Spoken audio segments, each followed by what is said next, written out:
সর্বপ্রথমে আমি আমার পরমারাধ্য গুরুদেব ওম অষ্টোত্তর শত পরিব্রাজক আচার্য শ্রীল জয়প্রতাকা স্বামী গুরুদেবের পাদ পদ্ম ভক্তিপূর্ণ ভাবে প্রণাম এবং বন্দনা করি।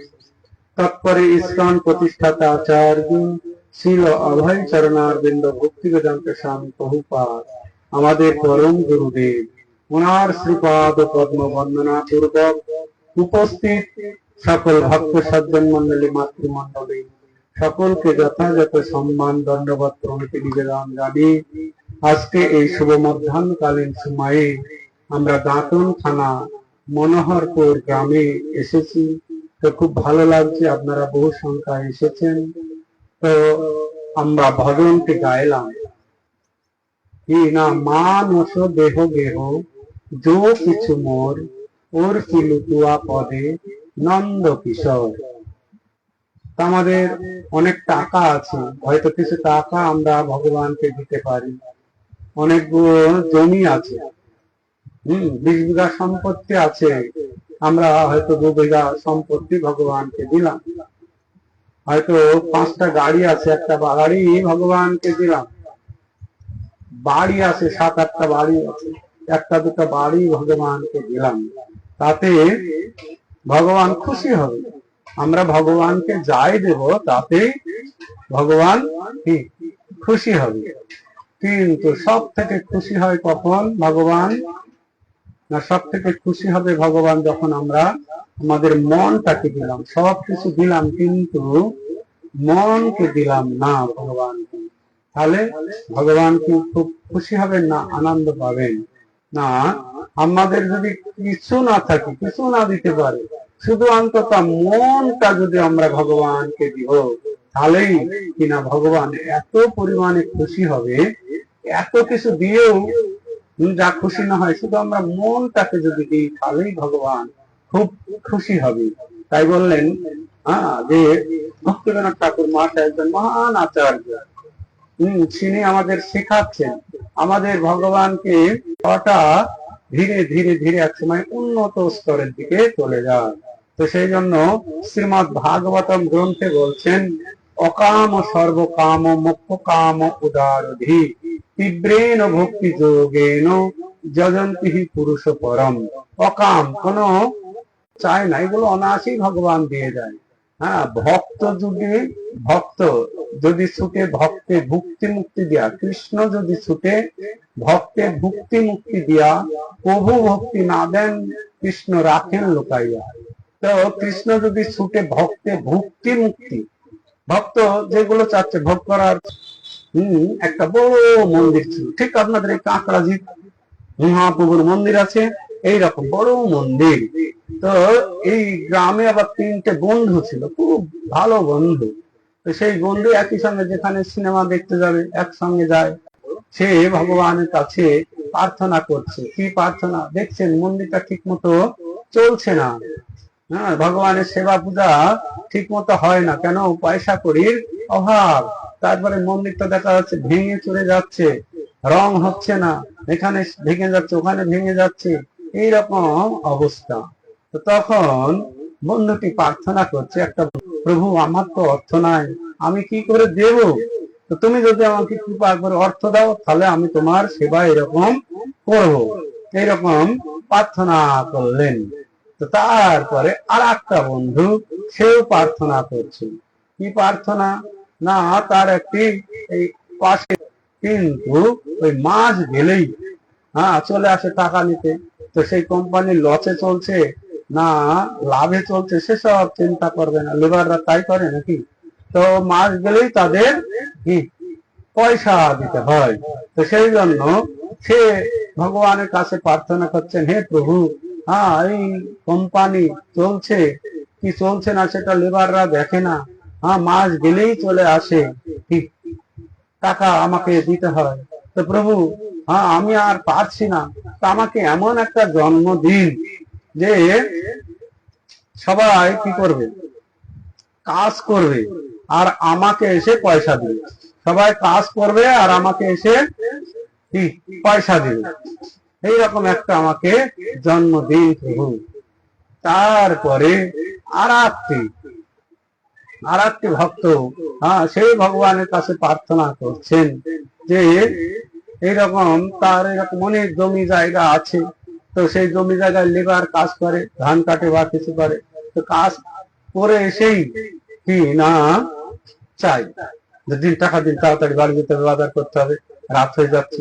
তো সে দেখে না যে ধানের লস গেল না কি হলো, কিছু দেখে না, কাজ করে এসেই পয়সা চায়। সে ভগবানের কাছে প্রার্থনা করছে, প্রভু আমাকে এমন একটা জন্ম দিন যে কি করবে না, সবাই কি করবে না, আমাকে দিবে, সবাই আমাকে দিবে, আমি কাউকে দিব না, এইরকম একটা জন্ম দিন। সবাই আমার পয়সাগুলো সব নিয়ে চলে যায়, লস লাভ কিছু দেখে না, কি সবাই কি করবে না, আমাকে দিবে আর আমি কাউকে দিব না।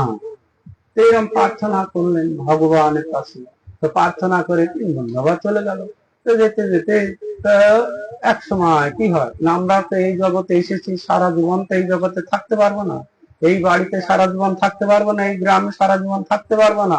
যতই আমি রাস্তা করি, যতই আমি বড় বাড়ি বানাই, যতই আমার ব্যাংক ব্যালেন্স থাকার, ঠিক ভোটে এমএলএ হই আর এমপি হই আর মন্ত্রী হই, কিন্তু যখন কাল সময় এসে যাবে তখন বলবে চলো সময় হয়ে গেছে না, এই তো আমি সবে রাস্তাটা আমি বানালাম, ঢালাই করে দিলাম, এখনই যেতে বলছেন জনগণ, কি বলবে তাহলে, না আমি এই বাড়িটা বানালাম, দেখুন এই বাড়ির প্ল্যান করেছি, আমি অবৈধভাবে বাড়ি বানাইনি, এই বাড়ি বানিয়েছে, জমির দলিল আমার কাছে আছে, এই জমির দলিল আছে আমার কাছে, কেন আমাকে যেতে বলছেন, এই কথা শুনবে না, বুঝে গেল। তো যখন মৃত্যু আসবে তো তখন কোনো কথাই শুনবে না, কেউ শুনবে না। তো মৃত্যু আমাদের ঘাড় ধাক্কা দেয় না, আমার স্ত্রী রান্না করছে, ঠিক ভালো রান্না করছে, কি রান্না করছে না, বলছে আমার স্ত্রী এখন আন্ডা রান্না করছে, আমি গেড়ি নিয়ে এসে দিলাম, এখন গেড়িটা রান্না করছে, গেড়ি খায়, তারপরে না একটু নিয়ে যায়, ওই বিড়ি খাওয়ার সময় দিবে না, আন্ডা খাওয়ার সময় দিবে না, বিড়ি ধরিয়েছে আবার, বিড়ির জানা না, বিড়িটা খেয়ে বিড়ি খাওয়ারও আর সময় দেবে না, একদম ঘাড় ধরে কোথায় নিয়ে যাবে, বের করে ঘর থেকে, দেহটা তো এখানে থাকবে কিন্তু আত্মাটাকে নিয়ে চলে যাবে, তার কর্ম অনুসারে যমলোকে নিয়ে যাবে, ভক্তদের নিয়ে যাবে কি বিষ্ণু লোকে, এইরকম নিয়ে যাবে আমাদের। তো সেজন্য আমাদের প্রার্থনা গুলো শিখতে হবে। এইরকম কিছুদিন বাদে 3 বন্ধু, তার আগের বন্ধু সব চলে গিয়েছে, 3 বন্ধু ধীরে ধীরে ধীরে কি এক এক করে, আমরা এই জগতে এসেছি, এক এক করে আমরা সবাই চলে যাব। শাস্ত্রে বর্ণনা করছেন, এক বিক্ষেপ সমরুড়া নানা পক্ষী বিহঙ্গমা প্রভাতে তো দিশযান্তিক আকর্ষ পরিবেদনা। তো বলছেন একটা গাছে সন্ধ্যাবেলায় অনেক রকমের পাখি এসে কিচির মিচির করে, আবার সারা রাত থাকে, আর সকাল বেলায় আবার যার যার মতো শেষে চলে যায়, যাই কিনা। একবিক্ষে সমরোড়া নানা পক্ষী বিহঙ্গমা প্রভাতে তো দিশযান্তিক আকর্ষ পরিবেদনা দূর দূরান্ত পথশ্রান্ত শীতলং ছায়ায়ন শীতলস্য পুনযান্তিক আকর্ষ পরিবেদনা। দূর দূর থেকে একটা গাছের নিচে সবাই এসে একটু বিশ্রাম করে, জিরিয়ে নেয়, আবার জিরানোর পরে যার যার মতো শেষে চলে যায়। কশ্য মাতা, কশ্য পুত্রা, কশ্য স্ত্রী, কশ্য সহোদর ভাই, দেহে প্রাণে ন সম্বন্ধ আকর্ষ পরিবেদনা। কে তোমার স্ত্রী, কে তোমার পিতা, কে তোমার মা, কে তোমার সহোদর ভাই, দেহ আর প্রাণে কোনো সম্বন্ধ নাই। যখন সময় হবে দেহটাকে আমরা কত ভালোবাসি, কত স্নান করার সময় কত সুন্দর সুন্দর সাবান দিচ্ছি, সেন্ট দিচ্ছি, দিচ্ছি কিনা, কত সুন্দর গয়নাগাটি করাচ্ছি, এই দেহটা ছেড়েও আত্মা চলে যাবে, দেহের প্রতিও আর মায়া করবে না, করবে নাকি? তা আমরা সবাই আত্মা, তাই আমাদের এই জগতে এসেছি মানে আমাদের সকলকে যেতে হবে। আমরা এই জগতে এসেছি মানে আমাদের এখান থেকে যেতে হবে, যেতে হবেই, কিন্তু আমরা যেতে চাই না, আমরা এখানেই থাকতে চাই, এখানেই বেঁচে থাকতে, অমর হয়ে থাকতে চাই। ওই জন্য কলকাতায় সব দেখুন লোকজন কত লড়াই করছে, একটা চাকরি পাবে, এই জগতে ভালো খাবে, ভালো থাকবে, আর সারা জীবন থেকে যাবে। আমরা লড়াই করে আমরা চাকরি আদায় করব, লড়াই লড়াই লড়াই চাই, লড়াই করে বাঁচতে চাই। লড়াই করে বাঁচতে পারবে? হ্যাঁ, লড়াই করেও বাঁচা যাবে না। তো তাই আমাদের কিভাবে মরতে হবে সেটা জানতে হবে, কিভাবে মরতে হবে। লড়াই করে বাঁচা যাবে না, কিন্তু কিভাবে মরতে হবে সেটা আমাদের শিখতে হবে। তো সেই গ্রামে অনেক মানুষ তো চলে গেল পর পর পর পর, তারপরে আমরাও এখান থেকে যাব। আমরা যে এখান থেকে যাব না এরকম না, কিন্তু আমরা ভাবি না যে আমার বাপ ঠাকুরদা গেল, বাবা গেল, পাড়ার ওই লোকটা চলে গেল, ঠিক বাড়ির আরো অনেকে চলে গেল, আমরা মনে করছে আমি যাব না, আমি বেঁচে থাকবো। প্রতিদিন জীব যায় জম ঘরে, যারা বেঁচে থাকে তারা ইহা মনে করে, আমি তো চিরজীবী নাই হব ক্ষয়, এর থেকে আশ্চর্য আর নাই মহাশয়। তো প্রতিদিন যাচ্ছে, শ্মশানে নিয়ে যাচ্ছে, আর যে বেঁচে থাকে মনে করে আমি তো মরবো না। আমরা কি মরণের কথা কোনো সময় ভাবি? কোনো সময় মনে হয় যে আমাকে মরতে হবে, আমি মরে যাব? কোনো সময় মনে হয়? ভুলেও সবকিছু মনে পড়ে, কিন্তু ভুলেও ভাবছি না যে আমাকে মরতে হবে। তো আমাদের মরতে হবে। সেই তিন বন্ধু এরকম একে একে একে একে তারা কি হলো, মৃত্যুবরণ করলো। মৃত্যুবরণ করার পরে যার যার কর্ম অনুসারে শেষে চলে যায়। কিন্তু একজন পাপী ব্যক্তিও যদি ভগবানের কাছে প্রার্থনা করে, এই যে তিন বন্ধুই এসে কি করেছিল না, ভগবানের কাছে মন্দিরে প্রার্থনা করেছে, সেই জন্য তাদের আর নরকে যেতে হয়নি। ভগবান এত কৃপালু, বোঝা গেল। তিন বন্ধুকেই জন্ম দিয়েছে, যেরকমের প্রার্থনা করেছিলেন। তো তিন বন্ধু আবার এই গ্রামেই জন্মগ্রহণ করেছে, বোঝা গেল। তিন বন্ধু আবার এই গ্রামেই জন্মগ্রহণ করেছে। জন্মগ্রহণ করে সে টাকা দিয়ে আমি মন্দিরটা সুন্দর সংস্কার করে দেবো, ভগবানের সেবা পূজা, মন্দিরে যত ভক্ত আসবে তারা প্রসাদ পাবে, এই প্রার্থনা করেছিল। তো সেই ছেলেটাও এইরকম চিন্তা করলো, তাই তো আমার তো অর্থের অভাব দেয়নি ভগবান, তা আমি মন্দিরের সমস্ত রং করে দিই, প্লাস্টার করে দিই, আর এই ভগবানের সেবার ভালো ব্যবস্থা করে দিই, আর যে সমস্ত দর্শনার্থী আসবে তারা এখানে এসে প্রসাদ পাবে। সেই ব্যবস্থা করলেন সেই কে, সেই ছেলেটি। তার এক বন্ধু প্রার্থনা করেছিল কি না, সবাই এসে আমাকে দিবে, আমি কাউকে দিব।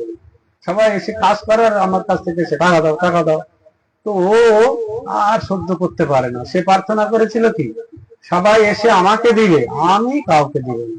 তো সে ওই গ্রামে একটা জন্মগ্রহণ হয়ে গিয়েছে তার। তো সেই ছেলেটা জন্মের থেকেই হ্যান্ডিক্যাপ, বুঝতে পারছেন, কাজকর্ম করতে পারে না। তো যে কাজকর্ম করতে পারে না বাড়িতে, তো তাকে কি ভালো চোখে দেখে বাড়ির মানুষ? দেখবে? হ্যাঁ, দেখে না। তো তখন ওই নিজেই একটা ছোট একটা গাড়ি করে নিয়ে ওই মন্দিরে, যখন মন্দির বড় মন্দির হয়, তো সেই মন্দিরে অনেক দর্শনার্থী আসে না? তো এই গেটের ধারে বসে যায়, গেটের ধারে একটা থালা নিয়ে, বুঝে গেল, থালা নিয়ে বসে যায়। তো বসে গেলে কি না, সব মন্দিরে যায়, প্রণাম করে ভগবানের কাছে, কিছু দেয়, আর যাওয়ার সময় ওকেও 1 টাকা 2 টাকা দিয়ে যায়। ও কি প্রার্থনা করেছিল? সবাই যেন আমাকে দেয়, আমি কাউকে দিব না। তাই ঠিক হয়েছে? হ্যাঁ, একটা ভিখারিকে কি সবাই দিবে? ভিখারি কাউকে দেবে? ভিখারি কাউকে দেবে? কাউকে দেয় না। তো সেই অনুসারে তার জন্মটা হয়েছে মন্দিরের পাশে, গেটের পাশে বসে থাকে থালা নিয়ে, যায় 1 টাকা 2 টাকা দিয়ে যায়। তো আর একটা বন্ধু কি প্রার্থনা করেছিল, মানে দুঃখে পড়ে, মানে তার ব্যবসা ঠিক মতো চলছে কি, কোম্পানি ঠিক মতো চলছে কি চলছে না সেটা দেখে না, মাস গেলেই ঠিক এসে টাকা দাও টাকা দাও। তো সে ভগবানের কাছে কি প্রার্থনা করেছিল মনে আছে? সবাই এসে আমার কি সবাই কাজ করবে আর আমাকে এসে পয়সা দিয়ে যাবে, আমি কাউকে দেবো না। তো সেই রকম একটা ব্যবস্থা এখানে হয়ে গিয়েছে। তো এই যেখানে একটা বহু লোক সংখ্যা হয়, সেখানে কি হয় না, মিউনিসিপালিটি হয়ে যায়, পঞ্চায়েত থেকে কি করে না, অনেক লোক হয়তো, তো সেখানে যাতে মানুষ পায়খানা প্রস্রাব আদি করতে পারে তার ব্যবস্থা করে, যাতে অন্য জায়গায় জমা না করে ফেলে। তো এইরকম ওখানে একটা পায়খানা প্রস্রাবের জায়গা করা আছে, তো সেইখানে তার কাজটা হয়ে গিয়েছে। বোঝা গেল? তো এইরকম অনেক লোক যায়, তো যায় 10 টাকা আর 5 টাকা। 10 টাকা কি পায়খানা করলে 10 টাকা, আর প্রস্রাব হলে 5 টাকা। তো সবাই কাজ করে আর ওকে এসে পয়সা দেয়। ঠিক, ও কি প্রার্থনা করছিল? সবাই কাজ করে আমাকে এসে পয়সা দিবে, আমি কাউকে দিব না। তো ভগবান ঠিক সেই রকম ঠিক ব্যবস্থা তিনজনকেই করেছে কিনা? তিনজনের প্রার্থনাই পূরণ করেছে কিনা? তো এ প্রার্থনা করছিল সবাই কাজ করবে আর আমাকে এসে দিবে। তো এরকম সবাই কাজ করছে আর এসে 10 টাকা 5 টাকা এসে দিয়ে যাচ্ছে, দিচ্ছে কিনা? তো আমরা এখন কিরকম ধরনের প্রার্থনা করবো? ওই রকম ধরনের প্রার্থনা করব? হ্যাঁ, না, আমাদের প্রার্থনা কি করতে হবে না, সেটা আমাদের জানতে হবে। ভগবানের কাছে যা কিছু প্রার্থনা করব যেন জেনে শুনে বুঝে আমাদের কি করতে হবে, প্রার্থনা করতে হবে। এরকম নিজের মতো যদি আমরা প্রার্থনা করব তাহলে কিন্তু ওই রকম আমাদের ভুগতে হবে। তো তাই কি বললেন না, আমরা এই জগতে এসেছি ভগবানকে জানার জন্য।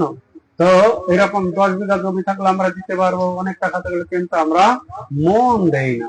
তো সবকিছু দেওয়ার পরে যদি মনটা না দিই তাহলে ভগবান খুশি হবে না। তাই এখানে ভক্তিবিনোদ ঠাকুর কি বললেন, মানস দেহ গেহ যো কিছু তো মন।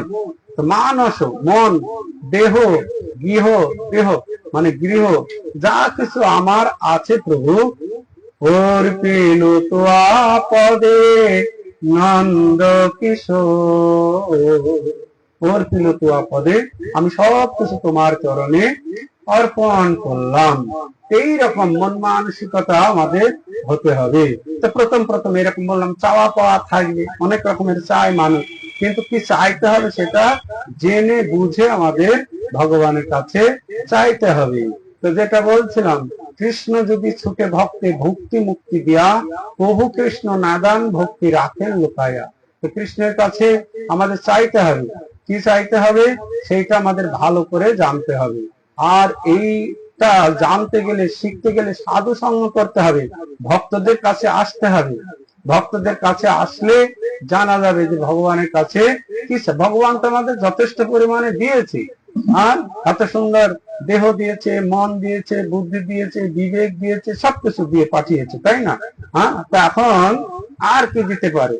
তা আরো অনেক কিছু দিতে পারে। ভগবানের এই জগতে সবকিছু যা কিছু আছে সবই ভগবানের। আমরা এই জগতে এসেছি কিচ্ছু এখানে সঙ্গে নিয়ে আসিনি, সঙ্গে কিছু নিয়ে এসেছি? কিছুই নিয়ে আসিনি, যা কিছু এখানেই ছিল। তো আমরা এখানে এসে কি খাবো তারও ব্যবস্থা ভগবান করেন। যেমন একটা বাচ্চা, একটা গরু বাচ্চা দেওয়ার আগে দুধ দেয় না, যেই বাচ্চা দেবে সঙ্গে সঙ্গে গরুর দুধ এসে যায়। কেন? সেই বাচ্চাটা তো আর ঘাস খেতে পারবে না, কি খাবে? দুধ খাবে। মানুষেরও তাই। এরকম ভগবান দেখুন কত কৃপালু, মানে সে এসে যে কি খাবে তারও ব্যবস্থা করে রাখছেন। তো আমরা শুধু ভগবানকে জানলাম না, শুনলাম না, কেন? এই জগতে এসে ভগবানের মায়ায় পড়ে গিয়েছি। ভগবানের মায়া এমনই কি করে না, আমাদের দুঃখ দিতে থাকে। যখন দুঃখ দেয়, কখন দুঃখ দেয় না, যখন আমরা ভগবানকে ভুলে যাই। কৃষ্ণ ভুলি যেই জীব অনাদি বহির মুখ, অতএব মায়া তারে দেয় সংসার আদি দুঃখ।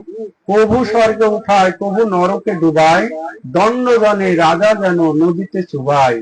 সাধু শাস্ত্র কৃপায় যদি কৃষ্ণ অনুমুখ হয়, সেই জীব নিস্তারয়ে মায়া তাহারে ছাড়ায়। মায়া মুগ্ধ জীবের নাহি কৃষ্ণ স্মৃতি জ্ঞান, জীবের কৃপায় কৃষ্ণ কইল বেদ আর পুরাণ। সাধু গুরু আত্মারূপে আপনাকে জানান, কৃষ্ণ মোর প্রভু তথা জীবের হয় জ্ঞান। তো যখনই আমরা ভগবানকে ভুলে যাব, তখনই ভগবানের মায়া আমাদের দুঃখ দেয়, যখনই ভগবানকে ভুলে যাব। তাই বললেন, কৃষ্ণ ভুলে যেই জীব অনাদি বহির্মুখ, অতএব মায়া তারে কি দেয়? সংসার আদি দুঃখ। এই যে আমরা সংসারে এসে কি সুখ পাচ্ছি না, আনন্দ পাচ্ছি না দুঃখ পাচ্ছি? সংসারে এসে সুখ পাচ্ছি না দুঃখ পাচ্ছি? এটাও আমরা ভুলেই গেছি। এই সংসারে যে আমরা প্রতি পদে পদে পদে পদে দুঃখ পাচ্ছি, কষ্ট পাচ্ছি, জ্বালা যন্ত্রণা পাচ্ছি, কিন্তু সেটা আমরা মনেই করছি না। প্রতি পদে পদে দুঃখ জ্বালা যন্ত্রণা পাচ্ছি, মনে করছি না। কেন? বলছেন জাগতিক বিষয় সুখ বেশি দিন হলে মনে হয় দেশ আছে হুঁশ যায় চলে। ম্যাথর বিস্তার ভার যতদিন বহে, বহিতে বহিতে তার আর ঘৃণা নাহি রহে। এই জগতে দুঃখ কষ্ট পেতে পেতে আর মনে হয় না যে আমরা দুঃখ কষ্ট পাচ্ছি, মনেই হয় না। যেমন ম্যাথর পায়খানা ঘাটছে, তার কি গন্ধ লাগে না ঘৃণা লাগে? তার আর কিছু মনেই হয় না। তা আমাদের এই জগতে এরকম দুঃখ পেতে পেতে আমাদের আর মনে হয় না যে আমি দুঃখ পাচ্ছি, কিন্তু আমরা প্রকৃতপক্ষে দুঃখের ভিতরেই সবসময় আছি। হ্যাঁ, সবসময় জ্বালা যন্ত্রণার ভিতরে আছি। তো যারা বুঝতে পারে তারা কি করে না, এর থেকে নিবৃত্তি পাওয়ার চেষ্টা করে। যেমন পাগল যারা আছে, হ্যাঁ, পেট ব্যথা করছে না পেছনে ঘা হয়েছে, পাগল কিন্তু এত কিছু উপলব্ধি করতে পারে না। কিন্তু যে ভালো ব্যক্তি, পেট ব্যথা করছে, সঙ্গে সঙ্গে বলে, আমার পেট ব্যথা করছে, ডাক্তারের কাছে নিয়ে যায়, বুঝতে পারে। তা আমরা এরকম যদি বুঝতে না পারি যে আমি দুঃখ পাচ্ছি, তাহলে তার চিকিৎসা হবে কি করে? যে আমি এই জগতে এসে কি দুঃখে আছি, নানান রকমের দুঃখ, এক রকমের দুঃখ নয়। তো কেউ যখন বুঝতে পারে না আমি এই দুঃখ জ্বালা যন্ত্রণা এগুলো পাচ্ছি, তখন সে প্রতিকারের চিন্তা করে। এই সনাতন গোস্বামী একজন প্রধানমন্ত্রী ছিল, সে এই কথা চৈতন্য মহাপ্রভুর কাছে করেছিল।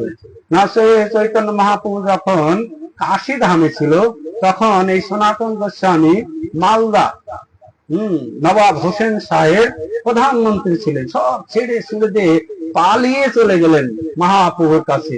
তো পালিয়ে গিয়ে তো সেখানে অনেক সুন্দর সুন্দর কথা, তো সেখানে গিয়ে মহাপ্রভুর সঙ্গে যখন মিলন হলো, তো মহাপ্রভু খুব সুন্দর ভাবে সনাতন গোস্বামীকে বললেন, কেমন আছেন, কি ব্যাপার? তারপরে বললেন, প্রভু আর কেমন আছে, আপনার কৃপায় আমি সেই রাজকার্য থেকে উদ্ধার হয়ে এসেছি। তখন সনাতন গোস্বামী মহাপ্রভুকে কয়েকটা প্রশ্ন করলেন। কি প্রশ্ন করলেন না, মহাপ্রভুর কাছে প্রশ্ন করলেন। তবে সনাতন প্রভুর চরণে ধরিয়া দৈন মিনতি করি প্রভুর চরণে পড়িয়া, নিচ জাতি নিচ সঙ্গে পতিত অধম, কু বিষয় করি মই গঙ্গায়ন জনম, আপনার হিতাহিত কিছুই না জানি, গ্রাম্য ব্যবহারে পণ্ডিত এই মাত্র জানি, কৃপা করি যদি মরে করেছ উদ্ধার, আপন কৃপাতে কহ কর্তব্য আমার, কে আমি কে আমায় যারে তাপত্রয়, ইহা নাহি জানি কইছে হিত হয়। হ্যাঁ, কৃপা করি কহ মরে পাওয়ার উপায়, তো কইছে হিত হয়, আমি জানি না কে আমায় কে আমি কে আমি কে আমায় যারে তাপত্রয়, ইহা নাহি জানি কইছে হিত হয়। তো সনাতন গোস্বামী কি প্রশ্ন করলেন? নিচ জাতি, আমি মুসলমানের সঙ্গে মিশেছি, নিচ জাতি নিচ সঙ্গী, হ্যাঁ, নিচ জাতি নিচ সঙ্গী পতিত অধম, কু বিষয় পরি মই গঙ্গায়ন জনম, আপনার হিতাহিত কিছুই না জানি, আমার কিসে মঙ্গল হবে, আমার কিসে ভালো হবে আমি সেটা জানি না, গ্রাম্য ব্যবহারে পণ্ডিত এই মাত্র, সবাই আমাকে প্রশংসা করে। সনাতন গোস্বামী ইংরেজি ভাষা, হিন্দি ভাষা, উর্দু ভাষা, আরবি ভাষা, বাংলা, সংস্কৃত সব ভাষা জানতেন। তো সবাই তাকে, প্রধানমন্ত্রী না, সবাই প্রশংসা করতেন, সবাই। তো সনাতন গোস্বামী বলছেন যে আপনার হিতাহিত কিছুই না জানি, আমার কিসে মঙ্গল হবে আমি জানি না, কিন্তু লোকে আমাকে খুব প্রশংসা করে, কিন্তু আমি জানি আমি একটা নাম্বার ওয়ান মূর্খ, কেন আমার কিসে মঙ্গল হবে আমি সেটা নিজেই জানি না। হ্যাঁ, গ্রামের মানুষ কি আমাকে পণ্ডিত বলছে, কিন্তু আমার কিসে মঙ্গল হবে আমি নিজে জানি না, গ্রাম্য ব্যবহারে পণ্ডিত এই মাত্র জানি। তো মহাপ্রভুকে বলছেন যে কৃপা করি যদি মরে করেছে উদ্ধার, আপন কৃপাতে কহ কর্তব্য আমার, কৃপা করে আমাকে সেই মন্ত্রীর পদ ছাড়িয়ে নিয়েছে, আপনার চরণে আশ্রয় দিয়েছেন, এখন কি না কৃপা করে বলুন কি করা কর্তব্য আমার। তো এই একটা প্রশ্ন যদি মনের ভিতরে কারো এসে যায়, সে এক সময় মহান ভক্তে পরিণত হতে পারে। এই যে আমার মনুষ্য জীবনের কি করা কর্তব্য, কি করতে এসেছি এখানে, এই কথাটা যদি একবার বুঝে যায়, তাহলে পরে তার জীবনটা ধন্য হবে। হ্যাঁ, সেই জন্য মহাজনগণ কত সুন্দর ভাবে বোঝাচ্ছেন। হ্যাঁ, যে কি কত ভাবে বোঝাচ্ছে আমাদেরকে, তাও আমরা বুঝতে চাই না। এই ভাবে এই ভাবে আমার যাবে কতদিন, তুমি বলে দাও প্রভু, বলে দাও মরে, আমি অতি দিনহীন, এইভাবে এইভাবে আমার যাবে কতদিন। আমি কোথায় ছিলাম, এসেছি কোথায়, আবার কোথায় যাব, জানি না জানি না, এ ভব যাতনা আর কতদিন পাবো। আমি জন্মের মতো চলে যাব এই মায়ার বদন ছেড়ে, এইভাবে এইভাবে আমার যাব কতদিন। তো আমি কোথায় ছিলাম, এসেছি কোথায়, আবার কোথায় যাব। এখন তো এখানে কোথায় ছিলাম মনে আছে? তার মনে নেই। তো কোথায় ছিলাম, এসেছি কোথায়, এখন কোথায় এসেছি? হ্যাঁ, যাতনা। আবার এরপরে কোথায় যাব জানা আছে? জানা নাই। তাহলে আমাদের কিছুই জানা নাই, অথচ এসে কত রকমের কত চিন্তা করছি। তাই কোথায় ছিলাম, এসেছি কোথায়, আবার কোথায় যাব, জানি না জানি না, এ ভব যাতনা। এই ভবে আমরা কত যাতনা ভোগ করছি। তাই বলছেন জানি না জানি না, এ ভব যাতনা আর কতদিন পাবো। আমি জন্মের মতো চলে যাব এই মায়ার বাঁধন ছেড়ে। আমাকে যেতে হবে জন্মের মতো, এখান থেকে আর থাকা যাবে না। তো আমি কোথায় যাব সেটাকে আমাদের ভালোভাবে বুঝতে হবে। এরকম সম্ভব নয়। কেন হাজার হাজার বলছেন, হাজার হাজার মানুষের ভিতরে দু একজন ভগবানকে জানার চেষ্টা করছে।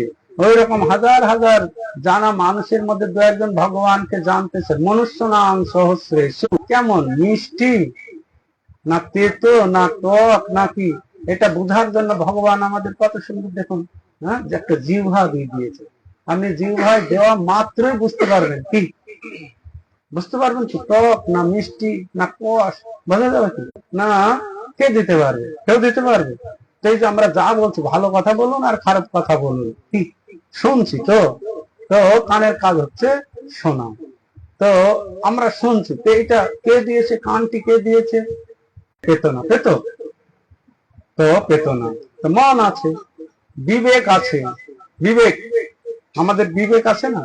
আগেকার দিনে যাত্রার দলে বিবেক থাকতো, কোনো সময় কোনো নিতে হবে না, কার জিনিস নিয়ে, তারপরে আবার মনে পড়ে আসে নিয়ে নি, আবার চিন্তা করবেন না লোকের জিনিস নেওয়া ঠিক না। কত রকম ভাবে বোঝাবে, আপনাকেই বোঝাবেন। কে বোঝাবে? বিবেক বোঝাবে। কিন্তু তারপরে এই না দুষ্ট বুদ্ধির প্রভাবে তখন বিবেক আর কত চিন্তা করতে হবে, কেউ দেখছে নাকি? এইরকম। তো ভগবান এত কিছু দিয়েছে, এত সুন্দর দেহটা দিয়েছে, ভগবানের ভজনা করার দেহ। এই মনুষ্য দিয়েই কেবল ভগবানের ভজনা করা যায়, অন্য কোন দেহে ভজনা হবে না, হয় না। তো এত সুন্দর কৃপা আমাদের করেছেন ভগবান। তো দুর্লভ মনুষ্য জন্ম দিয়েছেন, দুর্লভ মানব জন্ম লোভিয়া সংসারে, কৃষ্ণ না ভজিনু দুঃখ কহিব কাহারে। সংসার সংসার করে মিছে গেল কাল, লাভ না হইল কিছু ঘটিল জঞ্জাল। কিসের সংসার এই ছায়াবাজি প্রায়, ইহাতে মমতা করি বৃথা দিন যায়। ভালো মন্দ খাই হেরি পরিচিন্তাহীন, নাহি ভাবি এ দেহ ছাড়িব কোন দিন। গর্ধপের মতো আমি করি পরিশ্রম, তার লাগি এত করি না ঘুষিল ভ্রম। ভালো মন্দ খাই হেরি, ভালো ভালো মন্দ খাই হেরি পরিচিন্তাহীন, নাহি ভাবি এ দেহ ছাড়িব কোন দিন। তো আমরা এরকম ভাবে দিন অতিবাহিত করছি। তো না, আমাদের এটা বোঝার সময় এসছে যে এত সুন্দর জন্ম আমাদের দিয়েছেন ভগবান। এই জন্মে আমাদের হরিভজন করতে, ভগবানকে জানতে হবে, ভগবানকে চিনতে হবে।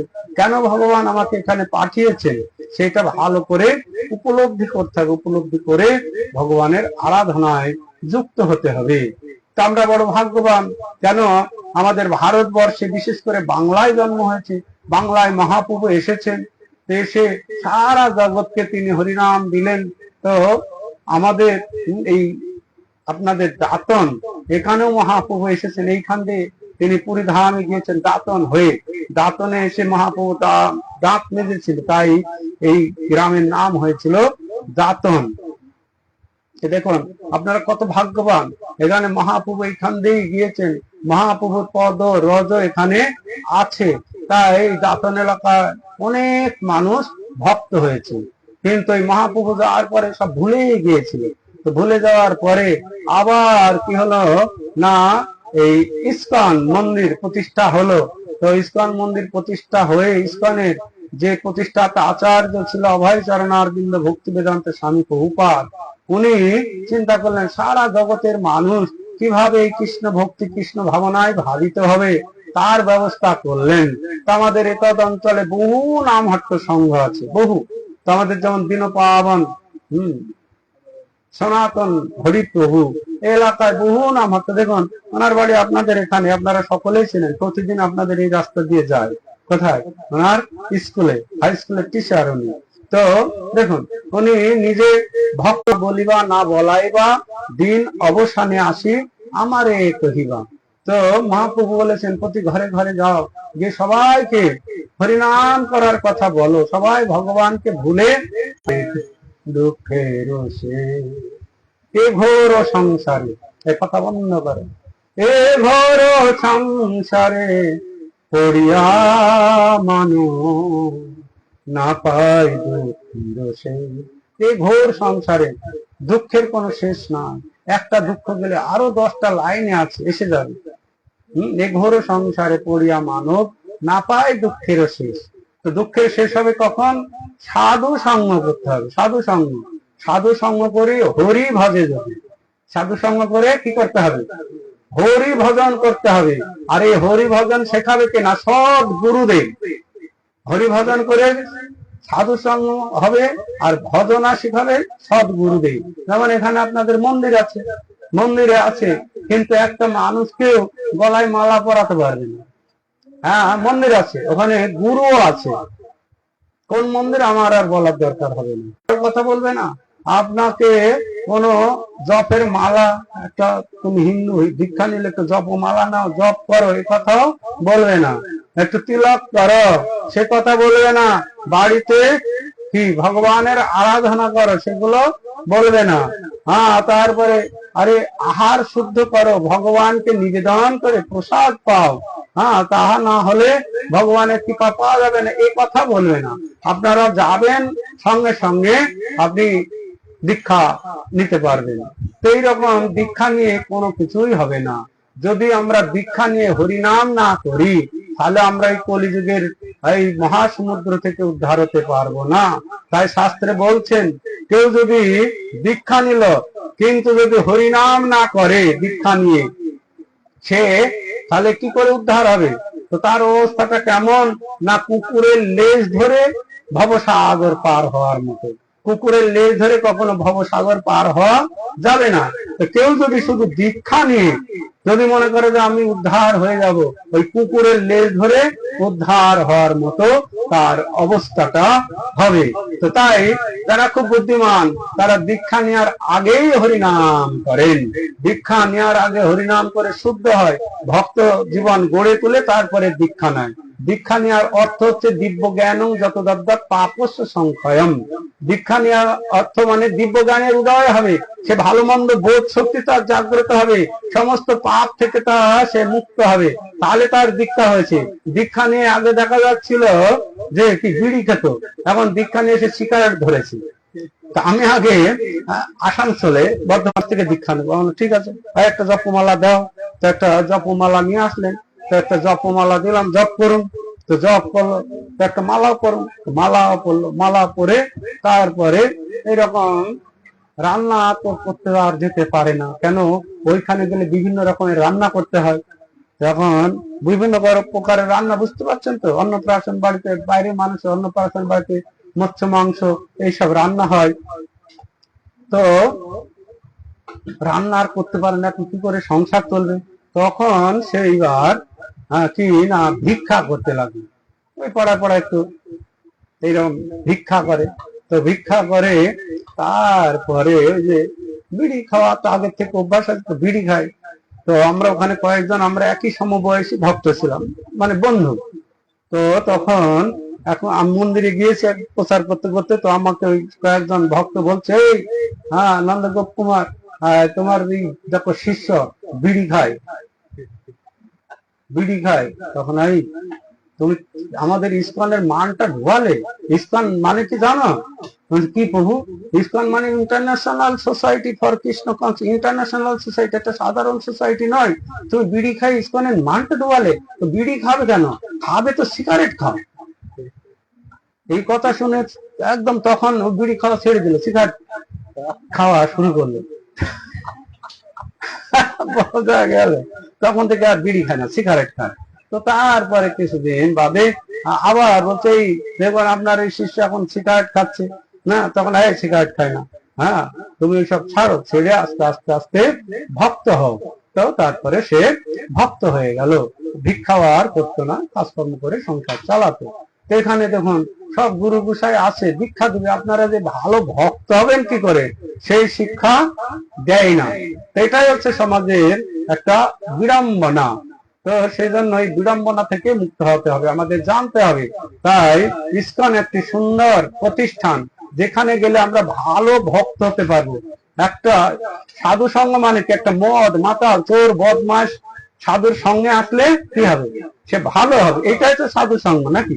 তো আমরা আগে এরকম দেখা যাচ্ছে বিড়ি খেতে, এখন এই গুরুদেবের কাছে গিয়ে সিগারেট খাওয়া ধরেছে। আগে চুলায় খেতে, এখন তাহলে কি লাভ হলো দীক্ষা নিয়ে? তো দীক্ষা নেওয়ার অর্থই হচ্ছে দিব্য জ্ঞান, যত দব্দা দিব্য জ্ঞানের উদয় হবে, ভালো মন্দ তার বোধ শক্তি জাগ্রত হবে, পাপ থেকে মুক্ত হবে, পাপস্য সংকম, তাহলে তার দীক্ষা হলো। আর এইগুলো যদি না হলো তার দীক্ষা হয়নি, বুঝতে হবে। তো তাই সেজন্য পুনরায় আবার তাকে দীক্ষা গ্রহণ করতে হবে। কেন? ভালো ভক্ত হওয়ার জন্য। এইরকম নয় যে আমি দীক্ষা নিয়েছি আর গুরু ত্যাগ করা যাবে না, গুরু আগে জানতে হবে। যেমন একটা ছেলে পড়াশোনা করছে, 1 2 3 4 5 অব্দি আপনাদের এখানে আসে, তো 5 পড়ার পরে তখন সে কি 5 ক্লাসে থাকবে নাকি? না, হাই স্কুলে যাবে। তখন হাই স্কুলে যাওয়ার সময় মাস্টার মশাই যদি বলে আমাকে ত্যাগ করলি রে, ত্যাগ হবে? সে মাস্টার যতটুকু শিখিয়েছে, হওয়া তো শিখিয়েছে, 5 ক্লাস পর্যন্ত পড়িয়েছে, তো সেই স্কুলের যিনি শিখিয়েছেন তিনি গুরু। তখন হাই স্কুলে যেতে হবে, হাই স্কুলের শিক্ষা তো আর এই মাস্টার দিতে পারবে না, পারবে? হাই স্কুলের শিক্ষা এই মাস্টারের কাছে নেই, তো তাকে হাই স্কুলে যেতে হবে। হাই স্কুলে পড়াশোনা করার পরে তখন মাধ্যমিক দিয়ে তখন তাকে কোথায় যেতে হবে? কলেজে যেতে হবে। তাহলে হাই স্কুলের মাস্টার মশাইও গুরু, যে শিক্ষা দেয় তাকে, সে হচ্ছে গুরু। তাও তাকে কি ত্যাগ করা হবে? না, মাস্টার মশাই বলবে আমাকে ত্যাগ করলি না কি, হ্যাঁ ত্যাগ করে কোথায় যাচ্ছিস, সে তাই বলবে? আর না, আমি ওখানেই থাকবো না, আবার কলেজ যাবে, কলেজে পড়ার পরে ওখান থেকে আরো ভালো ডিগ্রি নিতে গেলে ইউনিভার্সিটিতে যেতে হবে। এইরকম সবাই গুরু। এখন ভুলবশত আমরা অনেকেই গুরু গ্রহণ করে ফেলেছি, ভুলবশত। এখন এই গুরু যতটুকু দিয়েছে ভালো নাকি? তো সেই তারপরে আরো যদি আমরা ভালো শিক্ষা নিতে চাই, ভালো কিছু জানতে চাই, তাহলে আমাদের ভালো জায়গায় যেতে হবে, ভালো গুরু ধরতে হবে। আর এই কিছু কিছু গুরু আছে, না ভাই গুরু ত্যাগ করিস না, তাহলে আমাকে 4-এই থাকতে হবে, 5-এই থাকতে হবে নাকি? তাহলে আর আমরা কলেজে ইউনিভার্সিটিতে আর যেতে পারবো না, পিএইচডি ডিগ্রি লাভ করা যাবে না। তো তাই আমাদের কি করতে হবে? না, যতটুকু যে গুরুদেব শিখিয়েছে, হ্যাঁ যে কি বিড়ি খাস না রে, সিগারেট খা, ওইটুকু উন্নত করেছে, এবার বিড়ি খাস না রে আরো উন্নত করতে হবে। তারপরে ইসকনের কাছে আসলে ওইসব না, প্রসাদ পারে বাবা, আর হরিনাম করো, ভগবানের আরাধনা করো, কৃষ্ণের সংসার গড়ে তুলো, কৃষ্ণের সংসার করো, ছাড়ি অনাচার, জীবে দয়া, কৃষ্ণ নাম সর্বধর্ম সার। কৃষ্ণের সংসার করতে হবে আমাদের। এই সংসারটা, এই বাড়িটা আমার নয়, এই বাড়িতে হবে কার? কৃষ্ণের। কৃষ্ণ হবে এই বাড়ির মালিক। কৃষ্ণের সংসার করো, ছাড়ি অনাচার। অনাচার না ছাড়লে কিন্তু ভক্ত হবে না। অনাচার, কত রকমের অনাচার আমরা করছি নিজেরা, এটা বলে তো শেষ করা যাবে না, কত রকমের অনাচার আছে, সে অনাচার গুলো ছাড়তে হবে। হ্যাঁ, তো যেমন যেমন এখানে দেখুন, এখানে মন্দির আছে, কতজন মানুষ সদাচার জপ করতে হবে আমাদের। হ্যাঁ, প্রতিটি মানুষের কর্তব্য, বিশেষ করে এই কলিযুগে হরিনাম জপ করা। কেন এই কলিযুগে যদি আমরা হরিনাম জপ না করব, তাহলে আমাদের উদ্ধারের আর কোনো গতি নাই। তাই 7 দিন ভাগবত কথা শোনালেন পরীক্ষিত মহারাজকে সুখদেব গোস্বামী। বলতে বলতে বলতে যখন দ্বাদশ স্কন্ধে পৌঁছালো, দ্বাদশ স্কন্ধে কলির কথা বলা আছে, কলিযুগের কি অবস্থা হবে, কলিযুগ কেমন হবে, এই বলতে বলতে তখন সুখদেব গোস্বামী পরীক্ষিত মহারাজকে বললেন, কলে দোষে নিধে রাজন অস্তি এক মহানুগুণ কীর্তনা দেব কৃষ্ণস্য মুক্ত সঙ্গ পরম ব্রজেত। হে রাজন, এই কলিযুগ হচ্ছে দোষের সাগর। এই কলিযুগ হচ্ছে কলে দোষে নিধে, নিধে মানে সাগর, অস্তি এক মহানুগুণ, একমাত্র কলিযুগে একটাই গুণ আছে। সেই গুণটি কি না, কীর্তনা দেব কৃষ্ণস্য মুক্ত সঙ্গ পরম ব্রজেত। কেউ যদি এই কলিযুগে শ্রদ্ধা ভক্তি সহকারে হরে কৃষ্ণ কৃষ্ণ কৃষ্ণ হরে হরে, হরে রাম রাম রাম হরে হরে, এই মহামন্ত্র জপ এবং কীর্তন করে কলিযুগের সমস্ত দোষ মুক্ত হয়ে সে ব্রজধাম প্রাপ্ত হবে, হবেই হবে। তাই আসুন হরিনাম